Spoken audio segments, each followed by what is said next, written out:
nelayan di Desa Teluk, Kecamatan Labuan, Pandeglang, Banten. Sulitnya mendapatkan BBM jenis solar di sejumlah tempat pengisian membuat mereka tidak dapat melaut. Kondisi ini membuat para nelayan terancam kehilangan pekerjaan mereka. Inilah kondisi salah satu tempat pengisian bahan bakar solar untuk nelayan di Desa Teluk, Kecamatan Labuan, Pandeglang, Banten. Menurut keterangan warga di sekitar lokasi tempat pengisian bahan bakar ini sudah tutup sejak 1 pekan terakhir dan tidak melayani pengisian bagi para nelayan. Ditutupnya tempat pengisian bahan bakar ini membuat ratusan kapal hanya bersandar di dermaga dan tidak terlihat satupun nelayan yang melaut. Mereka hanya terlihat memperbaiki jaring serta perahu, dan seorang nelayan mengatakan jika harus membeli di SPBU, mereka harus menempuh jarak sekitar 2 km dan menggunakan jasa ojek sehingga dana yang dikeluarkan semakin banyak. Para nelayan berharap pemerintah tidak mempersulit kondisi warganya, apalagi ada rencana bahwa bahan bakar akan dinaikkan.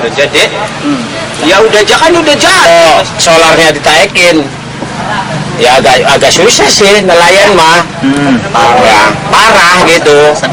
Agak sedih. Soalnya kita kan ikan kadang-kadang dapet, kadang-kadang enggak ya. Nah, mending aja ikannya naik. Kadang-kadang ikannya berapa naik tuh, turun harganya. Kalau ikan banyak aja udah turun, kan solar kan. Ya, kita beralih ke Magelang, Jawa Tengah. Kawasan wisata Candi Borobudur kini dijaga ketat untuk mengantisipasi isu teror dari kelompok ISIS di Indonesia. Aparat keamanan mengoptimalkan patroli dan menjaga ketat semua pintu masuk menuju kawasan candi ini. Beginilah suasana pos penjagaan pintu masuk 7 di kompleks kawasan Candi Borobudur. Pintu ini merupakan salah satu pintu VIP bagi pengunjung yang hendak menuju Candi Borobudur. Biasanya di pos ini hanya petugas keamanan internal yang berjaga-jaga. Namun hari ini terdapat aparat kepolisian yang ikut berjaga di pintu masuk. Bahkan setiap kendaraan harus melalui pos tersebut dan menjalani pemeriksaan.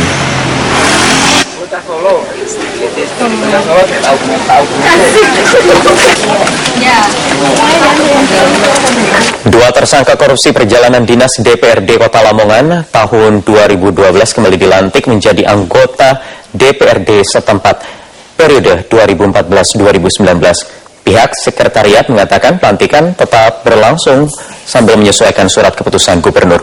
Meski berstatus sebagai tersangka, dua anggota dewan, yaitu Niktianto dari Partai Demokrasi Indonesia Perjuangan atau PDI Perjuangan dan Sutarjo dari Partai Kebangkitan Bangsa PKB, terlihat serius mengikuti proses pelantikan. Keduanya terpilih kembali menjadi anggota DPRD periode 2014-2019 dalam pemilu legislatif lalu.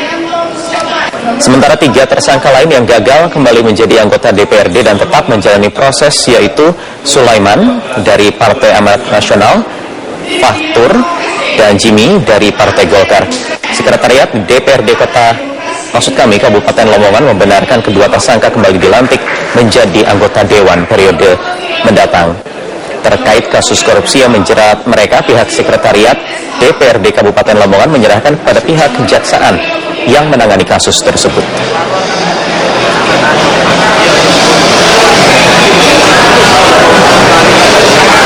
Ya, demikian Headline News. Anda bisa mengikuti berita-berita kami dalam situs www.metrotvnews.com. Headline News berikutnya akan hadir pada pukul 15 dalam program Metro Story. Sampai jumpa.